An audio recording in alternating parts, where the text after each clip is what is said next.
दोस्तों, क्या आपको भी लग रहा था कि सीरीज पहले ही जीत लेने के बाद बांग्लादेश आज थोड़ा हल्का खेलेगा, या फिर आपको पहले से यकीन था कि 2-0 की बढ़त के बाद भी वो ऑस्ट्रेलिया को बिल्कुल मौका नहीं देगा? कमेंट करके जरूर बताइए, क्योंकि आज के मैच की शुरुआत से लेकर बीच के ओवर्स तक कहानी कई बार बदली। तीसरे वनडे में बांग्लादेश के कप्तान नजमुल हसन ने टॉस जीता और पहले बल्लेबाजी करने का फैसला किया। फैसला साफ था, पहले रन बोर्ड पर लगाओ और फिर ऑस्ट्रेलिया को दबाव में रखो। लेकिन दूसरी तरफ ऑस्ट्रेलिया भी इस सीरीज में अपनी साख बचाने के इरादे से मैदान में उतरा था। शुरुआत में ऑस्ट्रेलियाई गेंदबाजों की बॉडी लैंग्वेज देखकर लग रहा था कि इस बार वो वापसी करने के लिए पूरी तैयारी के साथ आए हैं। बांग्लादेश की तरफ से ओपनिंग करने आए सौम्य सरकार और तंजीद हसन। फैंस को उम्मीद थी कि एक तेज शुरुआत देखने को मिलेगी, लेकिन मैच ने शुरुआत से ही अलग मोड़ ले लिया। ऑस्ट्रेलिया ने नई गेंद के साथ शानदार कंट्रोल दिखाया, बल्लेबाजों को खुलकर खेलने का मौका नहीं दिया और लगातार दबाव बनाए रखा। फिर आया पहला बड़ा झटका। सिर्फ 2 रन के स्कोर पर बांग्लादेश की पहली विकेट गिर गई। सौम्य सरकार सिर्फ 4 गेंदों पर 2 रन बनाकर आउट हो गए। शुरुआत इतनी जल्दी बिगड़ जाएगी शायद बांग्लादेश ने भी नहीं सोचा होगा। पहला झटका लगने के बाद मैदान पर आए कप्तान नजमुल हसन। उनके सामने चुनौती सिर्फ रन बनाने की नहीं थी, बल्कि पूरी टीम को संभालने की भी थी। दूसरे छोर पर तंजीद हसन मौजूद थे और दोनों ने शुरुआत में कोई जोखिम नहीं लिया। धीरे धीरे स्ट्राइक रोटेट की, गैप्स निकाले और ऑस्ट्रेलिया के शुरुआती दबाव को कम करने की कोशिश की। कुछ समय के लिए लगा कि बांग्लादेश मैच में वापस लौट रहा है और कप्तान अपनी टीम को मुश्किल हालात से बाहर निकाल लेंगे। दोस्तों, यहां आप बताइए, जब टीम जल्दी विकेट खो दे तो कप्तान को आक्रामक खेलना चाहिए या फिर एक छोर संभाल कर खेलना चाहिए? नजमुल हसन और तंजीद हसन के बीच छोटी लेकिन अहम साझेदारी बनी। दोनों ने मिलकर स्कोर को आगे बढ़ाया और टीम को स्थिरता देने की कोशिश की। लेकिन जैसे ही लगा कि बांग्लादेश नियंत्रण में आ रहा है, ऑस्ट्रेलिया ने फिर से मैच में वॉर कर दिया। 53 रन के स्कोर पर बांग्लादेश को दूसरा झटका लगा और तंजीद हसन 20 गेंदों पर 19 रन बनाकर आउट हो गए। उनकी पारी लंबी नहीं थी, लेकिन उस समय टीम के लिए उपयोगी रही। अब मैदान पर आए लिटन दास। फैंस को उम्मीद थी कि वो पारी को आगे बढ़ाएंगे और कप्तान के साथ बड़ी साझेदारी बनाएंगे, लेकिन ऑस्ट्रेलियाई गेंदबाज लगातार मौके तलाश रहे थे। दबाव बना रहा और फिर आया तीसरा बड़ा मोमेंट। 61 रन के स्कोर पर कप्तान नजमुल हसन भी आउट हो गए। उन्होंने 50 गेंदों पर 24 रन बनाए। यह कोई तेज पारी नहीं थी, लेकिन उस समय टीम को संभालने की कोशिश जरूर थी। यहां तक आते आते ऑस्ट्रेलिया पूरी तरह मैच में वापस दिखाई दे रहा था। शुरुआती 3 विकेट जल्दी लेकर ऐसा लग रहा था कि इस बार बांग्लादेश बड़ी मुश्किल में फंस सकता है। ऑस्ट्रेलियाई खिलाड़ियों की ऊर्जा और उत्साह साफ दिख रहा था और शायद उन्हें लगा होगा कि अब मैच पर उनका नियंत्रण बन चुका है। लेकिन दोस्तों, यहीं से मैच की कहानी पलटनी शुरू हुई। 5वें नंबर पर आए हृदय और दूसरी तरफ लिटन दास मौजूद थे। दोनों बल्लेबाजों ने आते ही कोई जल्दबाजी नहीं दिखाई। पहले हालात समझे, फिर रन जोड़ने शुरू किए और धीरे धीरे ऑस्ट्रेलियाई गेंदबाजों के ऊपर से दबाव हटाना शुरू कर दिया। शुरुआत में सिंगल डबल, फिर गैप्स और फिर समय मिलने पर शानदार शॉट्स। देखते ही देखते दोनों के बीच 50 से ज्यादा रन की साझेदारी बन गई। इस साझेदारी की सबसे बड़ी बात सिर्फ रन नहीं थी, बल्कि उनकी समझदारी थी। लिटन दास ने शानदार टाइमिंग दिखाई, स्ट्राइक रोटेट की और टीम को संभाला। वहीं हृदय ने धैर्य और आक्रामकता का बेहतरीन संतुलन दिखाया। दोनों बल्लेबाजों ने दिखा दिया कि मैच सिर्फ तेज रन बनाने से नहीं, बल्कि सही समय पर सही फैसले लेने से भी जीता जाता है। धीरे धीरे वही ऑस्ट्रेलियाई जिसने शुरुआत में 3 विकेट लेकर दबाव बना लिया था, एक बार फिर बैकफुट पर जाता दिखाई दिया। और यही इस पूरी सीरीज में कई बार देखने को मिला है। ऑस्ट्रेलियाई गेंदबाज शुरुआत तो अच्छी करते हैं, लेकिन बीच के ओवर्स में बांग्लादेश के बल्लेबाज वापसी कर लेते हैं और मैच का कंट्रोल अपने हाथ में ले लेते हैं। अब आप कमेंट करके बताइए, क्या इस सीरीज में ऑस्ट्रेलिया की सबसे बड़ी कमजोरी मिडिल ओवर्स की गेंदबाजी रही है? और क्या आपको लगता है कि लिटन दास और हृदय की यह साझेदारी इस मैच का टर्निंग पॉइंट साबित हुई? पहले 3 विकेट जल्दी गिरने के बाद जिस तरह बांग्लादेश ने वापसी की, उसने एक बार फिर दिखा दिया कि यह टीम अब सिर्फ टैलेंट नहीं, बल्कि धैर्य, प्लानिंग और मैच अवेयरनेस से भी क्रिकेट खेल रही है। दोनों के दरमियान साझेदारी शानदार तरीके से आगे बढ़ रही थी। लिटन दास और हृदय धीरे धीरे ऑस्ट्रेलिया के हाथ से मैच को निकालते हुए दिखाई दे रहे थे। ऑस्ट्रेलिया के गेंदबाज नई गेंद से असर तो दिखा पाए थे, लेकिन जैसे जैसे मैच आगे बढ़ा, उनकी लाइन, लेंथ और प्लानिंग में वो धार नजर नहीं आई जिसकी उनसे उम्मीद की जाती है। और फिर मैच में आया एक ऐसा मोमेंट जिसने कुछ देर के लिए बांग्लादेशी फैंस की धड़कनें बढ़ा दी। लिटन दास को क्रैम्प की वजह से मैदान से बाहर जाना पड़ा। कुछ समय के लिए ऐसा लगा जैसे बांग्लादेश की इनिंग्स की रफ्तार टूट सकती है, क्योंकि जिस बल्लेबाज ने टीम को मुश्किल स्थिति से बाहर निकाला हो, उसका अचानक बाहर जाना किसी भी टीम के लिए बड़ा झटका हो सकता है। ऑस्ट्रेलिया को भी शायद यही लगा होगा कि अब उनके पास वापसी का मौका है, लेकिन यहीं पर बांग्लादेश ने दिखा दिया कि इस टीम की सबसे बड़ी ताकत सिर्फ एक खिलाड़ी नहीं बल्कि उसका मिडिल ऑर्डर है। छठे नंबर पर बल्लेबाजी करने आए मुसद्दिक हुसैन, और उन्होंने आते ही मैच का टेम्पो गिरने नहीं दिया। उन्होंने शुरुआत से समझदारी दिखाई, घबराहट नहीं दिखाई, और हृदय के साथ मिलकर वही काम जारी रखा जो लिटन दास छोड़कर गए थे। हर रन के साथ ऑस्ट्रेलिया पर दबाव बढ़ता जा रहा था और बांग्लादेश का ड्रेसिंग रूम अब पहले से कहीं ज्यादा कॉन्फिडेंट दिखाई दे रहा था। दोस्तों, यहां एक सवाल बनता है कि आपको लगता है कि यही फर्क होता है एक सेट टीम और संघर्ष कर रही टीम में, जहां एक खिलाड़ी बाहर जाए और दूसरा आकर उसी फ्लो को आगे बढ़ा दे। मुसद्दिक हुसैन ने जिस मैच्योरिटी के साथ बल्लेबाजी की वो काबिल ए तारीफ थी। उन्होंने बिना किसी जल्दबाजी के रन बनाए, स्ट्राइक रोटेट की, खराब गेंदों को बाउंड्री तक पहुंचाया और ऑस्ट्रेलिया को वापस मैच में आने का मौका ही नहीं दिया। आखिर तक टिके रहे और सिर्फ 51 गेंदों पर 56 रन बनाकर नॉट आउट लौटे। ये सिर्फ एक 50 नहीं थी, ये एक फिनिशर वाली पारी थी। ऐसी पारी जो स्कोर कार्ड में शायद सामान्य लगे, लेकिन मैच के अंदर उसकी कीमत बहुत बड़ी होती है। और दूसरी तरफ हृदय, उन्होंने तो आज अपनी बल्लेबाजी से अलग ही कहानी लिख दी। जब टीम ने शुरुआती विकेट जल्दी गंवा दिए थे, तब उन्होंने सिर्फ रन नहीं बनाए बल्कि पूरी पारी को संभाला। उन्होंने दबाव को अपने ऊपर लिया, साझेदारी बनाई, गैप निकाले और सही समय पर आक्रामक क्रिकेट भी खेली। हृदय ने 88 गेंदों पर 83 रन की शानदार पारी खेली और बांग्लादेश को ऐसी स्थिति में पहुंचा दिया जहां से मैच पर उनका कंट्रोल साफ दिखाई देने लगा। ये सिर्फ रन नहीं थे, ये जिम्मेदारी थी, ये मैच को पढ़ने की कला थी, और ये वही इनिंग्स थी जो बड़े खिलाड़ी मुश्किल समय में खेलते हैं। धीरे धीरे आखिरी ओवर्स में बांग्लादेश ने रन गति बढ़ाई और ऑस्ट्रेलिया के गेंदबाजों के पास जवाब कम पड़ने लगे। शुरुआत में जो टीम विकेट लेकर उत्साहित थी, वही टीम डेथ ओवर्स में प्लान खोजती दिखाई दी। गेंदबाज बदलाव हुए, फील्ड बदली, लेकिन असर ज्यादा दिखाई नहीं दिया। 50 ओवर खत्म हुए और बांग्लादेश ने 5 विकेट के नुकसान पर 274 रन बोर्ड पर लगा दिए। अब सवाल था, क्या यह स्कोर काफी है? अगर इस सीरीज में ऑस्ट्रेलिया की बल्लेबाजी को देखें तो जवाब आसान नहीं था, क्योंकि ऑस्ट्रेलिया की बैटिंग इस पूरी सीरीज में बांग्लादेशी गेंदबाजों के सामने संघर्ष करती दिखाई दी है, और दूसरी तरफ बांग्लादेश के गेंदबाज लगातार अनुशासित क्रिकेट खेल रहे हैं। ऑस्ट्रेलिया के गेंदबाज भी आज वो असर नहीं छोड़ पाए जिसकी उनसे उम्मीद थी। शुरुआती विकेट लेने के बाद मिडिल ओवर्स में मैच पर पकड़ नहीं बना सके और बांग्लादेश ने धीरे धीरे गेम अपने हाथ में ले लिया।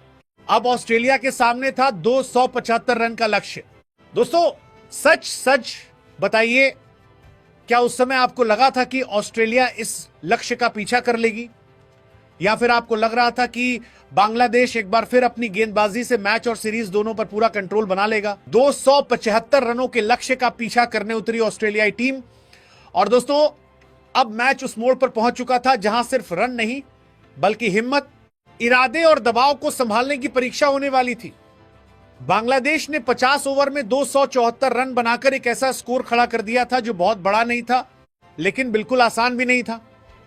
और इस सीरीज को देखते हुए एक सवाल हर फैन के दिमाग में था, क्या ऑस्ट्रेलिया आखिरकार इस बार वापसी करेगा या फिर बांग्लादेश एक बार फिर अपने गेंदबाजों से मैच पर पकड़ बना लेगा?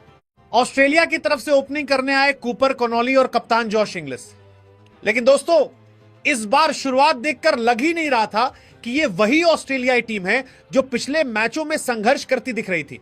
खासकर कप्तान जॉश इंग्लिस, उनके इरादे बिल्कुल अलग दिखाई दे रहे थे। मैदान पर आते ही उन्होंने इंतजार नहीं किया। पहली ही कुछ गेंदों से उन्होंने साफ कर दिया कि आज वो दबाव में खेलने नहीं आए हैं बल्कि दबाव बनाने आए हैं। बांग्लादेशी गेंदबाज जो पूरी सीरीज में बल्लेबाजों को बांध कर रखते आए थे, आज शुरुआती ओवरों में थोड़े अलग नजर आए। जॉश इंग्लिस ने आते ही अटैक शुरू कर दिया।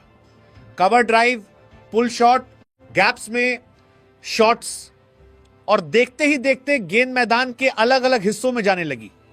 कुछ ओवरों के लिए ऐसा लगने लगा जैसे ऑस्ट्रेलिया ने अपने पुराने अंदाजन में वापसी कर ली हो।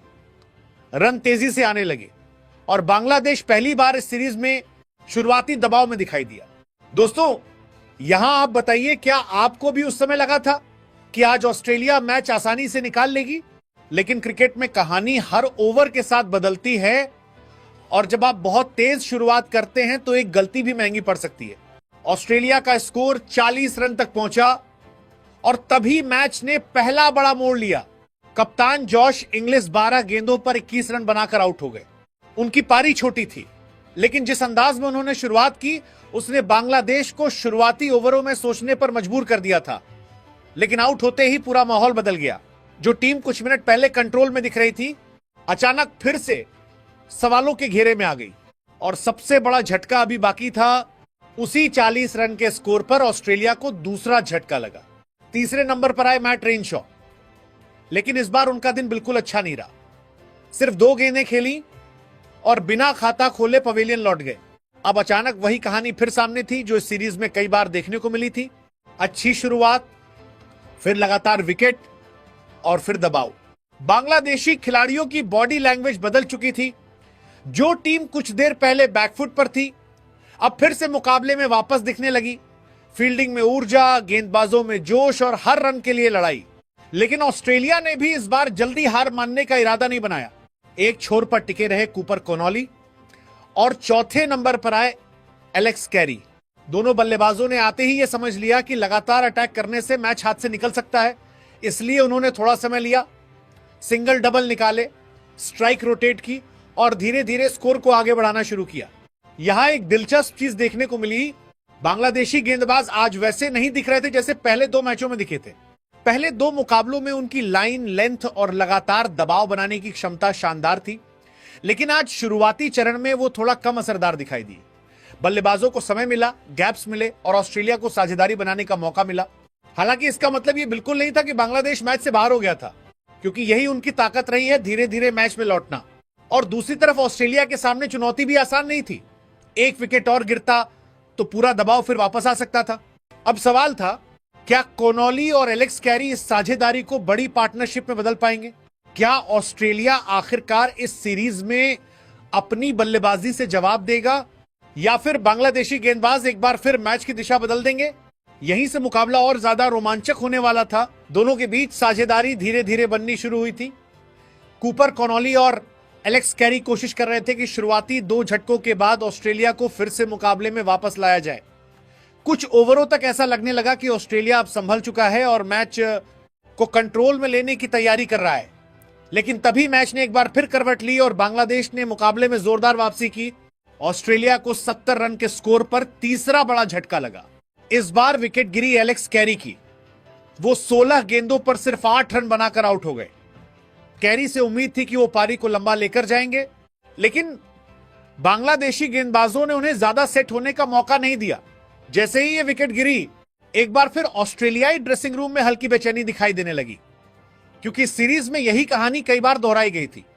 शुरुआत मिलती थी, लेकिन मिडिल ओवर्स में टीम दबाव के नीचे आ जाती थी। लेकिन दोस्तों, इस बार ऑस्ट्रेलिया की कहानी अधूरी नहीं रहने वाली थी। एक तरफ टिके हुए थे कूपर कॉनोली और 5वें नंबर पर मैदान में आए मार्नस लबुशेन। दोनों बल्लेबाजों ने आते ही कोई जल्दबाजी नहीं दिखाई। उन्होंने समझ लिया कि यह मैच ताकत से नहीं, समझदारी से जीतना पड़ेगा। शुरुआत में सिंगल, डबल, फिर गैप्स, फिर धीरे धीरे रन गति बढ़ाना, यही प्लान था और यही प्लान काम करता चला गया। जहां पहले लग रहा था कि बांग्लादेश मैच पर फिर से पकड़ बना लेगा, वहीं अब धीरे धीरे तस्वीर बदलने लगी। कूपर कॉनोली ने शानदार धैर्य दिखाया। उन्होंने एक छोर संभाला और दूसरी तरफ मार्नस लबुशेन ने अपने अनुभव का पूरा इस्तेमाल किया। दोनों बल्लेबाजों ने बिना जोखिम लिए साझेदारी को आगे बढ़ाया और बांग्लादेशी गेंदबाजों को विकेट के लिए इंतजार करवाना शुरू कर दिया। दोस्तों, यहां आप बताइए, क्या आपको भी उस समय महसूस होने लगा था कि मैच अब ऑस्ट्रेलिया की तरफ झुक रहा है? क्योंकि जितना मैच आगे बढ़ रहा था, उतना ऑस्ट्रेलिया का आत्मविश्वास बढ़ता जा रहा था। लेकिन अचानक जब लग रहा था कि ऑस्ट्रेलिया पूरी तरह कंट्रोल में आ चुका है, तभी मैच ने एक और मोड़ ले लिया। मार्नस लबुशेन 45 गेंदों पर 29 रन बनाकर आउट हो गए। उनकी पारी बहुत तेज नहीं थी, लेकिन उस समय उन्होंने कूपर कॉनोली के साथ मिलकर टीम को संभालने का काम किया। जैसे ही यह विकेट गिरी, एक पल के लिए फिर से लगा कि क्या ऑस्ट्रेलिया वही गलती दोहराने वाला है जो इस सीरीज में पहले कई बार कर चुका है। लेकिन दोस्तों, दूसरी तरफ एक बल्लेबाज पूरी तरह अलग इरादों के साथ खड़ा था, कूपर कॉनोली। आज उन्होंने सिर्फ बल्लेबाजी नहीं की, आज उन्होंने मैच को कंट्रोल किया। शुरुआत में धैर्य, फिर समझदारी और उसके बाद मौके मिलते ही आक्रामक क्रिकेट। दबाव बढ़ रहा था, रन चाहिए थे, लेकिन कॉनॉली बिल्कुल नहीं घबराए। उन्होंने एक छोर संभाले रखा और धीरे धीरे मैच को ऑस्ट्रेलिया की तरफ मोड़ना शुरू कर दिया। और फिर आई वो पारी जिसने पूरे मैच का फैसला कर दिया। कूपर कॉनॉली ने शानदार शतकीय पारी खेली और अपनी टीम के लिए मैच विनिंग इनिंग्स खेल डाली। जिस ऑस्ट्रेलियाई टीम की बैटिंग इस पूरी सीरीज में सवालों के घेरे में थी, उसी टीम को आज कॉनॉली ने अपने दम पर रास्ता दिखा दिया। उन्होंने साबित कर दिया कि बड़े मैचों में सिर्फ शुरुआत नहीं, अंत तक टिकना भी मायने रखता है। बांग्लादेश ने आज भी आसान क्रिकेट नहीं खेलने दी। गेंदबाजों ने कोशिश की, दबाव बनाया, बीच बीच में मैच को फिर अपनी तरफ खींचने की कोशिश की। और सच कहें तो उन्होंने ऑस्ट्रेलिया को पूरे मुकाबले में टफ टाइम दिया, लेकिन इस बार ऑस्ट्रेलिया ने मौका हाथ से नहीं जाने दिया। आखिरकार ऑस्ट्रेलिया ने लक्ष्य हासिल कर लिया, तीसरा वनडे मैच जीत लिया और सबसे बड़ी बात, खुद को व्हाइट वॉश होने से बचा लिया। लेकिन अगर पूरी सीरीज की बात करें तो कहानी फिर भी बांग्लादेश की रही। बांग्लादेश ने सीरीज 2-1 से अपने नाम कर ली। उन्होंने इस पूरी सीरीज में बेहतर बल्लेबाजी की, बेहतर गेंदबाजी की और कई मौकों पर ज्यादा अनुशासित क्रिकेट खेली। वहीं ऑस्ट्रेलिया आखिरी मैच जीतकर थोड़ा सम्मान जरूर बचा ले गया। अब कमेंट करके बताइए, क्या कूपर कॉनॉली की ये पारी ऑस्ट्रेलिया की वापसी की शुरुआत हो सकती है या फिर इस सीरीज का असली विजेता सिर्फ और सिर्फ बांग्लादेश ही रहा?